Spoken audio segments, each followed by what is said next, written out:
If I am not for myself, who will be? You know, that can be interpreted in so many ways, can't it? Like the first thing is, hey, I'm number one. And if I'm not for myself, I mean, who will be? Because all the rest of you guys are thinking that you're number one, when actually I'm number one. I'm the greatest, to quote Muhammad Ali, the other side of Muhammad Ali. And so, of course, there's an egoic interpretation of that statement. And that is the first thing that most of us think of, isn't it? If I'm not for myself, who's gonna be? You know, watch it. We have to watch out for ourselves. Well, and it makes perfect sense, doesn't it? I mean, that is our experience. When maybe our mothers and fathers have been looking out for us, sometimes even they haven't, right? But then when we get out into the world, the real world, we discover that everybody else is somebody else's child who has been taught that they should look after themselves. And so we end up in this world where we feel absolutely entitled and required to look out for ourselves. And there is some truth to that. I mean, they didn't the Bible or somebody say that God helps those who help themselves? I don't know where that came from, but so. And there is so much truth to that. I mean, we have to be responsible. We have to be accountable. It's like, oh my God, mommy's not going to be looking after me anymore, or big brother isn't going to be looking after me anymore. If that was ever a good thing, if our big brother wasn't beating us up. So there's nobody looking after me anymore. My mother would like to, but she's almost 102, and there isn't much she can do for me anymore. And so our first struggle is to get over the resentment that nobody's looking after me but me. And then we go and we try to find some partner who will then look after us more than they will look after themselves, which is the number one requirement of a mate or a spouse, isn't it? If you don't put my needs above yours, then there's something wrong with this picture. There's something wrong with this relationship. So here's the first interpretation is, if I am not for myself, who's gonna be? Duh, right? And in fact, if we don't do that, we're irresponsible because we're pulling on the whole universe to take care of us. You mean you didn't notice that I blah, blah, blah, blah, blah, blah, or whatever it is? You know, you mean you don't care that I blah, blah, blah, blah, blah, blah, blah. I had pneumonia for 6 weeks and you didn't care. You didn't notice. Of course, I didn't say anything. But okay, then we find out that that's no good either. I mean, just as we get adjusted to the idea that we're accountable for ourselves, we're told that, oh, no, that's not what that means at all. Now we're talking about our inner selves. Forget about that other guy, that egoic self. We're talking about our inner selves. So I said, okay, if I am not for my inner self, who will be? Well, I mean, that is really true too, isn't it? But the real issue, I think, is that we are probably the least likely people to be for our inner selves. Probably other people are going to be more for our inner selves than we. Or not. Some of them are just selfish pigs and really don't care what happened to us. They don't care about our inner selves. So like I meet this guy and I think, you know, he's the answer to all my prayers. He's spiritual, he's intelligent, he's handsome, he's healthy, or whatever he is. And then I slowly but surely discover he's bankrupt, he's got diabetes, and he's a little nuts, and we go on and on and on. And so like this guy, how is he going to be for my inner self? He's barely even for my outer self. You know, he's too busy grabbing onto me, you know, hoping I'm going to take care of him. So he's going to worry about my inner self. I don't think so. In fact, God forbid, my inner self is going to get in the way of his outer self. Oh boy. You know, I've decided that I'm going to become a nudist. and I'm going to go into his law office nude because I'm making a statement to the planet that nudism is really the wave of humanity. That could be a problem. But no, I'm expressing me. This is me I'm expressing. Or my hair has to be blue or whatever it is because I'm expressing myself. So it's like, whoa. So now, is he going to be supporting my inner self? I don't think so. But was that really my inner self to start with? I mean, who knows? What the heck is my inner self anyway? So, but why do I say that I'm the least likely to really be protecting my inner self is because I am programmed. I'm not going to say I'm programmed from birth. I'm programmed from before birth. I'm programmed maybe from before conception. I don't even know really when the spirit enters the body and that consciousness begins. But it's pretty darn soon in the process, I can tell you that.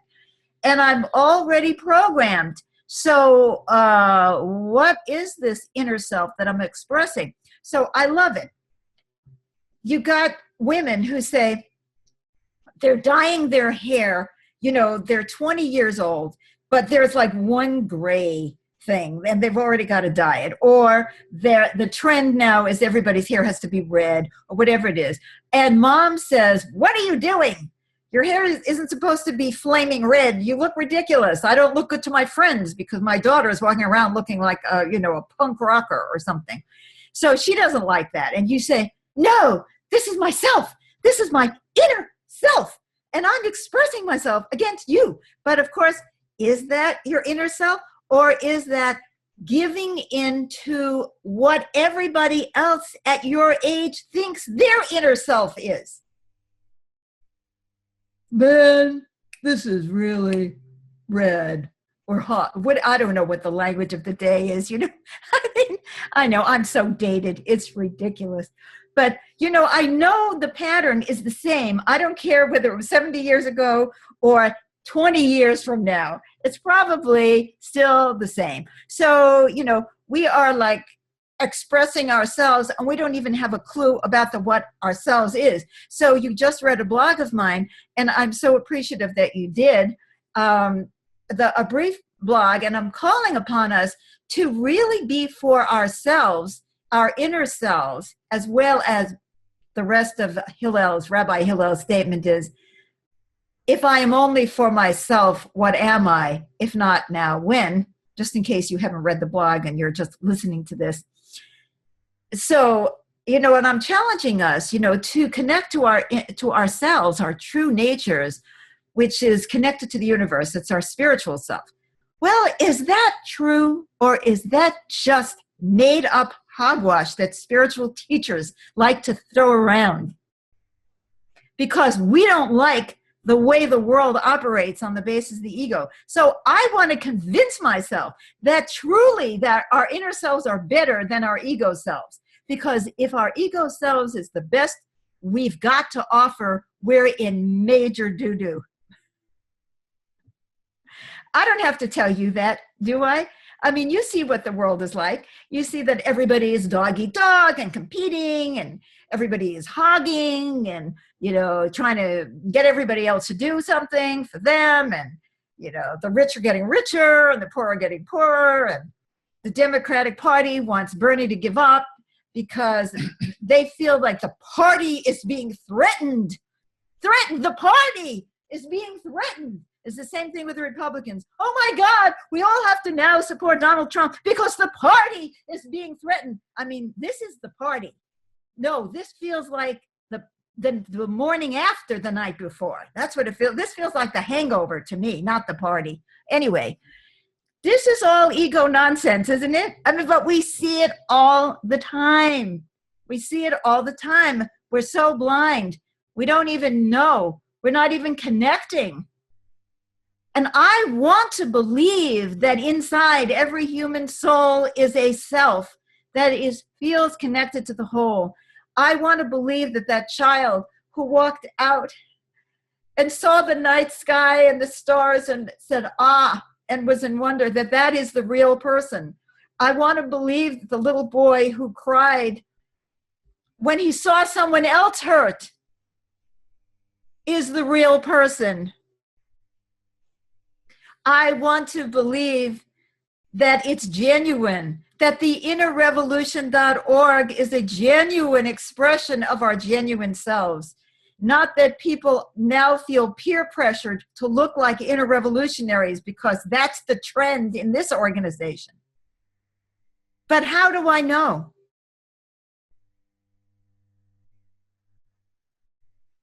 Last night I woke up with these thoughts.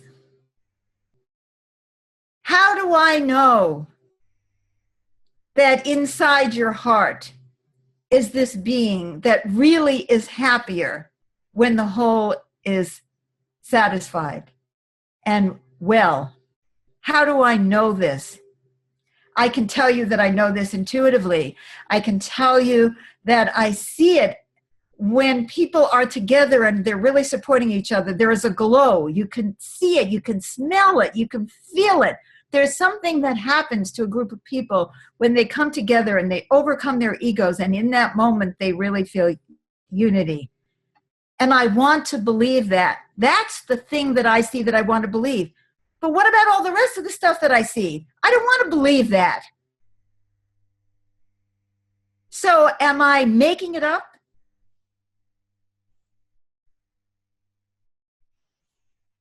Some of you say no. How do we know that? Is it wishful thinking? Do we believe because we want to believe? I would say, to be perfectly honest, I don't know anything. But I hope it's true. I want to believe in the positive signs that I see about humanity. I want to believe that inside the man who's beating his child is a beaten child that doesn't know what to do with his pain, and that if he had that support, that he would not be beating his child. I want to believe that.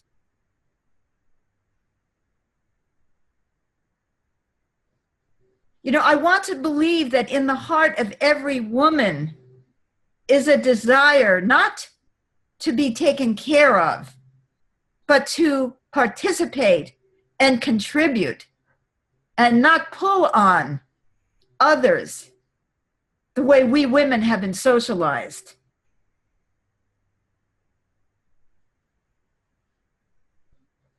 I want to believe that inside every screaming, bratty child, there is this potential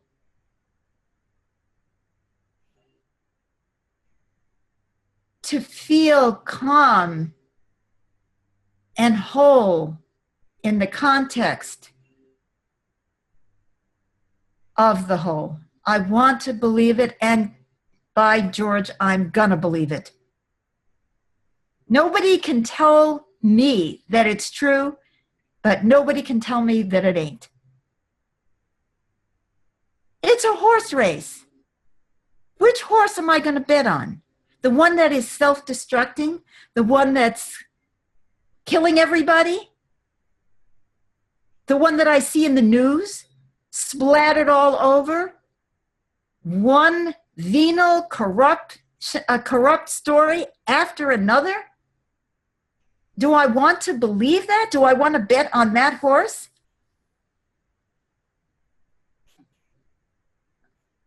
So I have to be very honest about Rabbi Hillel. If I am not for myself, who will be, I want to believe that there is a way that I can connect to myself, and that that self is something precious. And that every one of us has a self that is precious.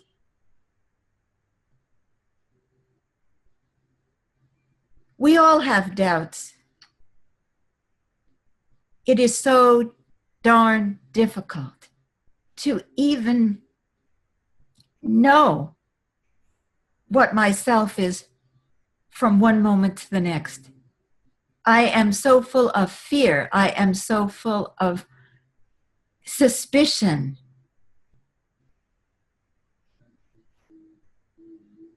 I am so easily pressured by my peers, by authority. I'm so confused. I am so programmed. How many of us actually grew up thinking we had choice? Real choice, substantial choice. I don't mean whether we should wear the blue jeans or the red jeans. It means that if I'm a boy, that I could wear a skirt. I mean, even on that level.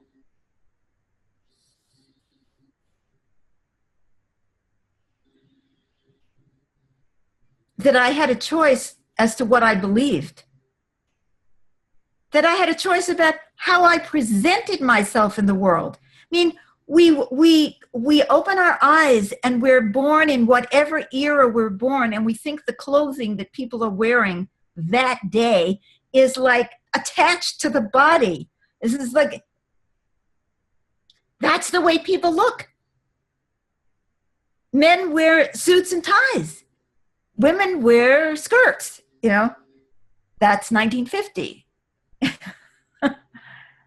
But if you happen to have been born in Pakistan, you might look completely different. People look completely different. You know, you open your eyes, and if you're in Saudi Arabia, men are wearing these long white things, like dresses, and they have turbans on their heads or whatever. Well, that's the way people are. See, turbans grow out of your head, just like ties grow out of my throat. You know? It's like, we don't know. Do you understand what I'm saying? Where is the myself that's even going to make the choice when I see the world out of that lens?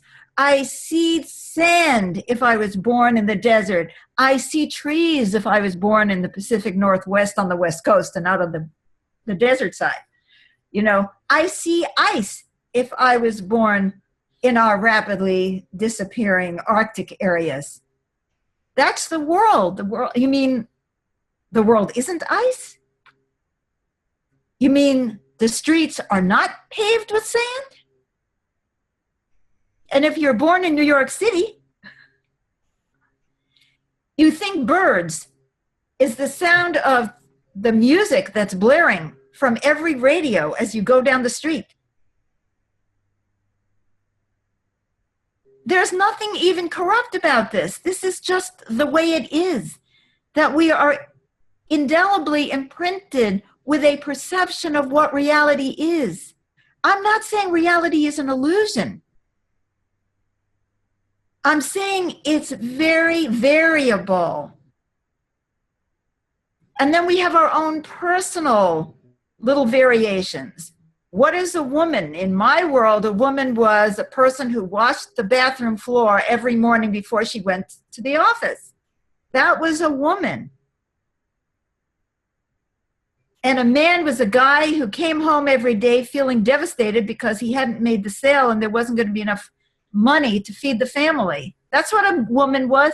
That was a man. So how am I even going to begin to connect to who is myself? How many of us had choice about working for money? I don't know how many of you were born with a silver spoon, but now it would have to be a gold spoon because of inflation. In my mouth, I didn't have those choices. It's like, well, do I want to travel the world? Or do I want to work in a coal mine? Now, which does my heart sing about when I think about it? Was I born with a choice of, am I going to be black this time? Or am I going to be Asian?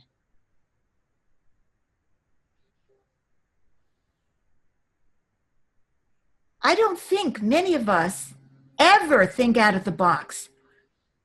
Ever. Because we don't even know we're in a box, because that box is reality. That is what we know of reality. The patterns of behavior that we develop with our parents and our siblings, or whoever our caretaker happens to be, our nanny or our great grandmother or our aunt, those relationships seem like reality to us. That's the way people are. That's the way people relate. And I'm going to find myself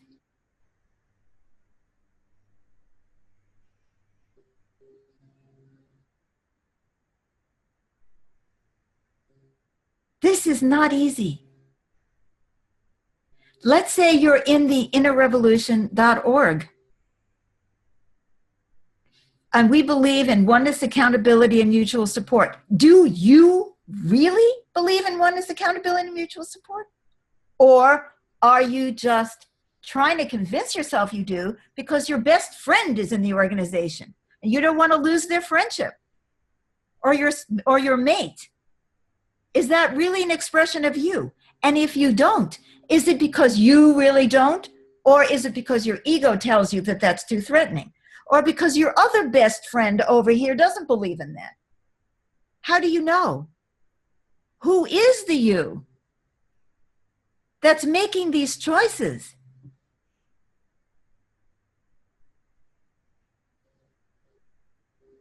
It's very ironic that Dr. Larry Dawsey, who was on our Inner Revolutionary radio show a year ago, and is kind of one of the founders of this whole holistic movement. And he wrote a review, an unsolicited review of our show, and he said, follow Beth. And lately, some of the people in this organization are finally saying, maybe we should follow Beth. What does follow Beth mean? Does everybody, I'm so happy that this has not happened. Does following Beth mean that everybody has to have kinky hair tomorrow? Is that following Beth? The only one who has followed in my footsteps is Roz.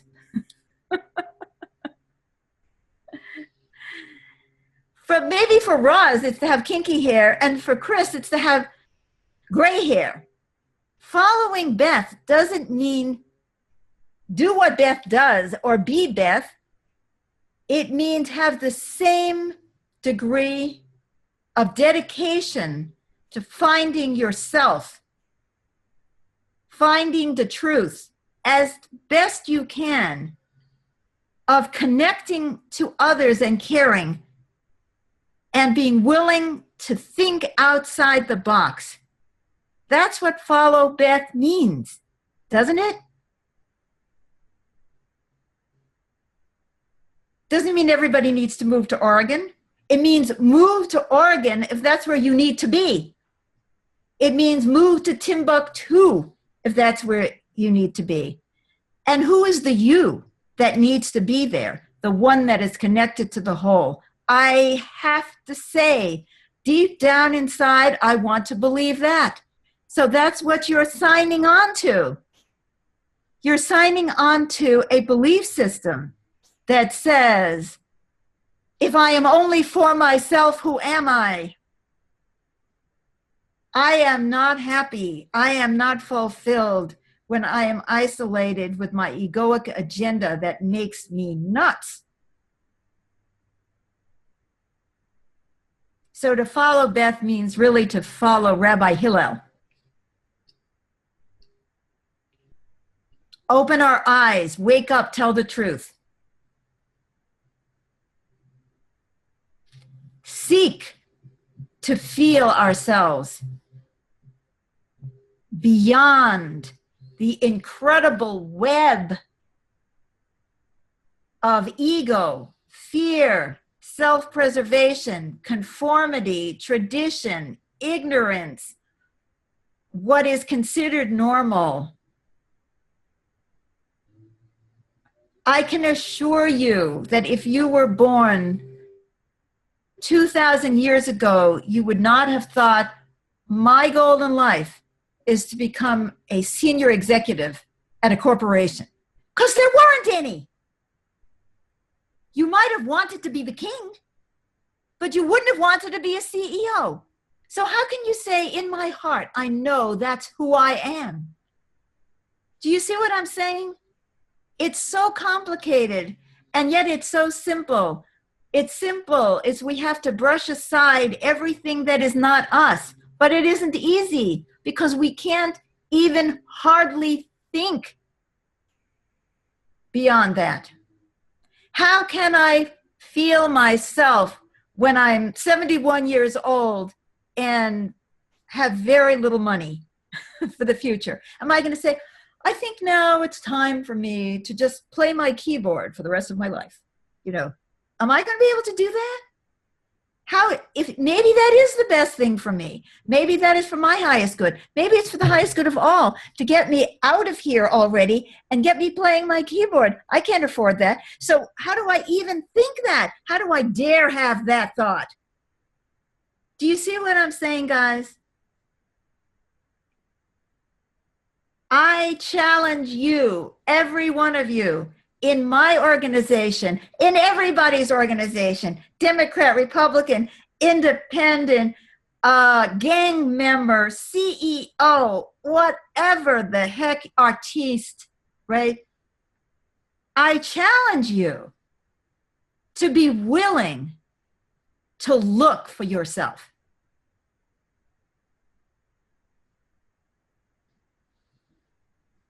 To be willing to stand up to everything.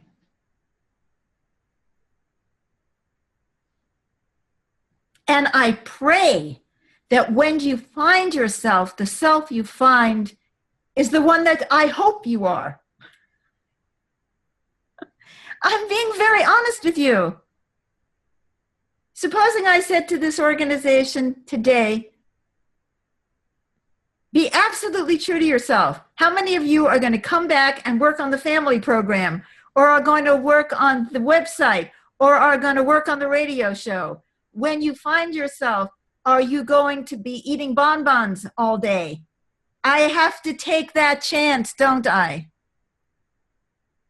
I have to take the chance to challenge us, every one of us, to go find ourselves. And I pray that the self that you find is the self that is connected to the whole, that thrives on the well-being of the whole, that loves the feeling of connection,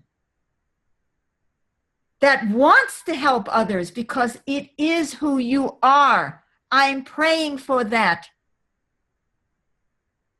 But I will not impose it.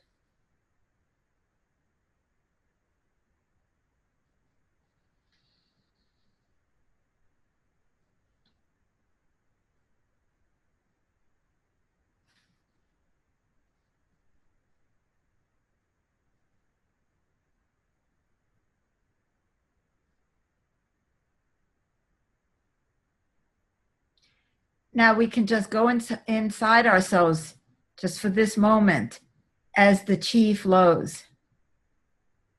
And I'm not asking you to come up with an answer. I'm asking you to start the process of being willing to set aside everything the ego thinks that you think that is being thought by the collective, and just go deep, just in this one moment where nothing is expected of you. And take a deep breath.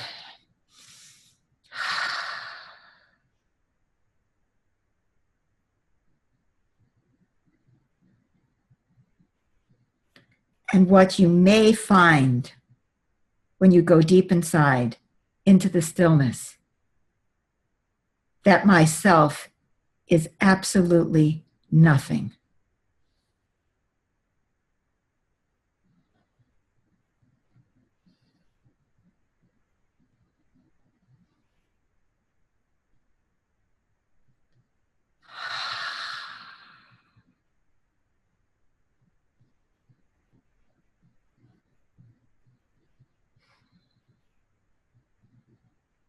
That myself is a vibration that connects to the whole. You may find that, or you may not.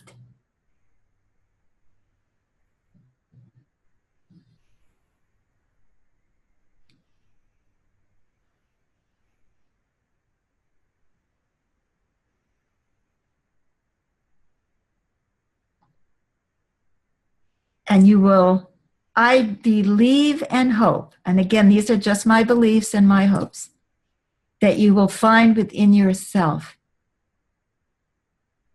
the nothing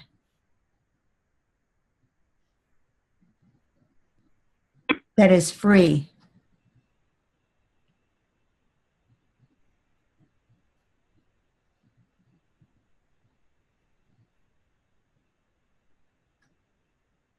And just is.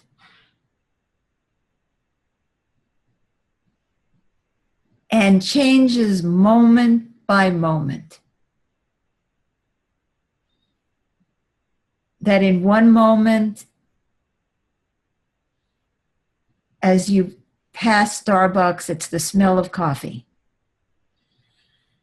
And the next moment is the feeling of the touch of your friend whose hand you're holding.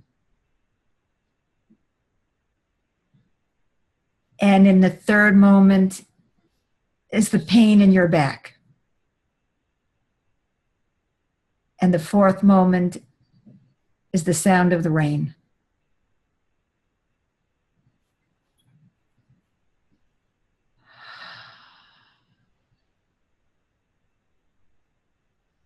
Thank you.